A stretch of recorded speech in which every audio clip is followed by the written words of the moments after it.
Boys and girls, ladies and gentlemen, children of all ages, I hope this is the last Agatha all along video that I have to ever make, because Marvel's disastrous dumpster fire that they spent hundreds of millions of dollars on to have some of the literal worst ratings we have ever seen in the MCU on Disney Plus is finally over. And guess what? No matter how many times out there the Variety and the Hollywood Reporters and all of the rest of the legacy media institutions covering pop culture and Hollywood news out there try to shill for this show and try to make it out to be a success, well, ladies and gentlemen, as always, when you actually break down the numbers, looking at how the reality of things, you will find out that this is the worst. This is the second worst ratings for the MCU on Disney Plus for a finale ever, ladies and gentlemen. And this thing would not even have cracked the top 10's Nielsen if it wasn't for that fun little trick to pad the numbers that all of these streaming services love to do by releasing a two-parter instead of just a one. But of course, we can break down, we can actually do math, because we know that 2 + 2 still equals 4, unlike the rest of Hollywood and especially the legacy media institutions. Because if all you saw from the Hollywood Reporter was this headline, streaming ratings, Agatha all along hits high with season finale. Well, yes, it's factually true. It did actually get a season high with the 2-part season finale, but when you actually compare these numbers to anything else on Disney Plus, this thing has turned into an abysmal failure, which of course is exactly what our dear sweet friend over at cosmicbook.news, Matt McGloin, is pointing out for us, because as you can see from here, Marvel's Agatha ratings boom with 2-episode finale, second lowest of the MCU. So yes, boys and girls, no matter how much these legacy media institutions continue to try to grift and shill for all of these kind of failed and abysmal shows, we will stand in the gap and tell you the truth, along with Matt McGloin and everybody else out there in the common sense realm that is still telling the truth about pop culture and nerd news. And that's exactly what we're going to do here today, because boys and girls, hopefully we're putting the final nail in the coffin of Agatha all along, as exactly like it deserves. But before we do, if you do enjoy our content, hit that like button, share with all your friends, and subscribe or follow if you have not already, boys and girls, because we are grinding, we are growing, and I could not do that without every single one of you. Also, leave us a comment in the section down below. Does it surprise you at all that Agatha all along ended up with the second worst finale of the entire history of the MCU? Are you surprised that people are still out there trying to shill for the show after it's clearly such a disastrous dumpster fire? What makes you think, what is the cult's attachment so much to this show that they just can't help but let it go and admit the fact that it's a disaster? Let us know what you think about all that in the comment section down below. And if you'd like to support this channel, please check out the links in the description as well. So from cosmicbook.news and our dear sweet Matt McGloin, Marvel's Agatha has once again proven to be a major failure, with its 2-episode finale earning the second lowest ratings among live-action weekly released MCU shows on Disney+.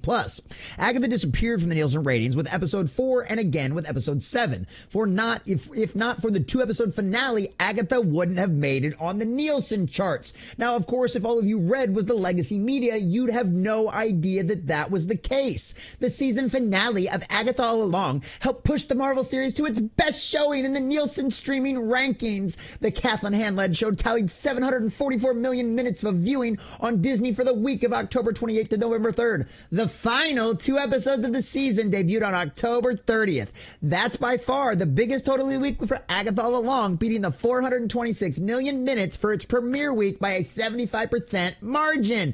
Now, doesn't that all sound wonderful and fabulous? Yes, of course it does, except it leaves out a giant gap of the truth right here, because this is what this thing was beaten by. The Lincoln Lawyer, 1.45 billion minutes watched. That's a single episode, not a two-parter. The Diplomat, 1.08 billion. Beauty in Black, 833 million. Love is Blind, 811 million. Agatha all along at 744 million at number 5, and that's with 2 episodes compared to everyone else's single episodes. That's how you know this is bad. The shills know it, but yet they still write headlines trying to say that this show is a success when it simply is an absolute abysmal dumpster fire of a failure and cost Disney Marvel hundreds of millions of dollars.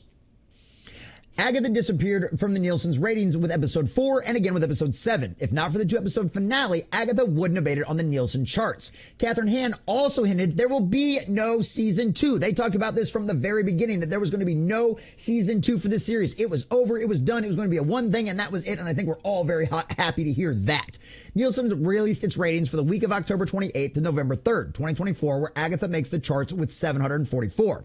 However, when the Hollywood Reporter shills for Disney and Marvel, that is for 2 episodes. When talking the average, Agatha wouldn't even have made the charts with an average of 372 an episode. That 372 is also the second lowest for an MCU season finale on Disney+, only beating out Miss Marvel's season finale of 357. Needless to say, it didn't beat it by all that much. And also, talk about a completely and totally demographic for Miss Marvel's out there. It was intentionally written for like teenage girls, right, of like Middle Eastern descent, whereas Agatha all along was written for all of those wine moms and all those 40-something like cat moms, cat ladies out there with way too many cats, and they go out and, act like essentially She-Hulk did in the Disney MCU series out there. So literally, statistically, a larger demographic. Needless to say, it only beat it by 20 million minutes viewed, and that's that's nothing. That's absolutely, the Lincoln Lawyer beat this thing by almost 1 billion minutes, boys and girls, over 1 billion minutes when you just do one-to-one episode comparisons. Agatha's All Along is a completely and totally disastrous dumpster fire, and no matter how much the legacy media shills try to push this thing, there is no way of denying it. 2 + 2 still equals 4, and these numbers add up to nothing more than a dumpster fire. Agatha's episodes ratings. We got 1 in 26, 426, 365, Where It Disappeared from Nielsen, episode 310. MCU's other season finales. WandaVision, 924. Falcon and Winter Soldier, 976. Loki, 1 billion. Hawkeye, 938. Miss Marvel, 357. She-Hulk, 526. 421, 753. And now Agatha, 372.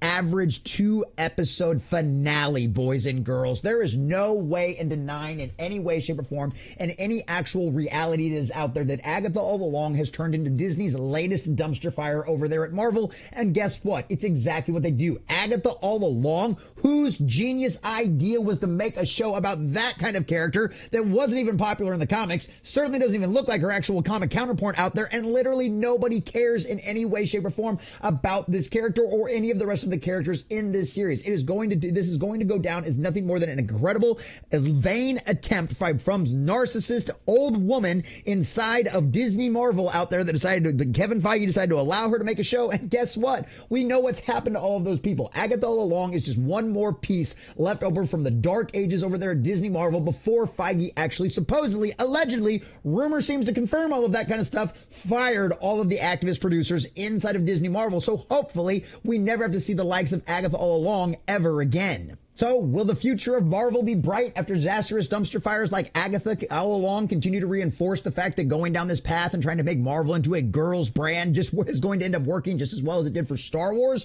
I don't know. I don't know if they're actually going to be good at making movies and televisions again. But at the end of the day, we do know at least that they seem to have fired all of the activist producers inside. Whether or not they actually have any storied talent left inside of that company to be able to pull things off and actually make a good series again, we don't know. But Daredevil Born Again will give us the first idea of that, because according to rumors again, and this all got confirmed by everything that we saw out there in the public, they literally fired everybody involved because it was going to be another She-Hulk disastrous dumpster fire nonsense. They were going to completely and totally ignore everything that happened on Netflix, and now all of that is gone. All of the Netflix stuff is canon. The real question is, they've made all of the right decisions, but can they actually pull off a good story, or have everybody with actual talent left been completely and totally run off by all the activist cultists out there that Kevin Feige and Bob Iger allowed inside of the company? I don't know. But what I do know, beyond a shadow of a doubt, is that Agatha All Along is a disastrous dumpster fire. It was nothing more than an agenda-driven nonsense dribble of a television show. And guess what, Kevin Feige? You danced with the devil that was the woke cult,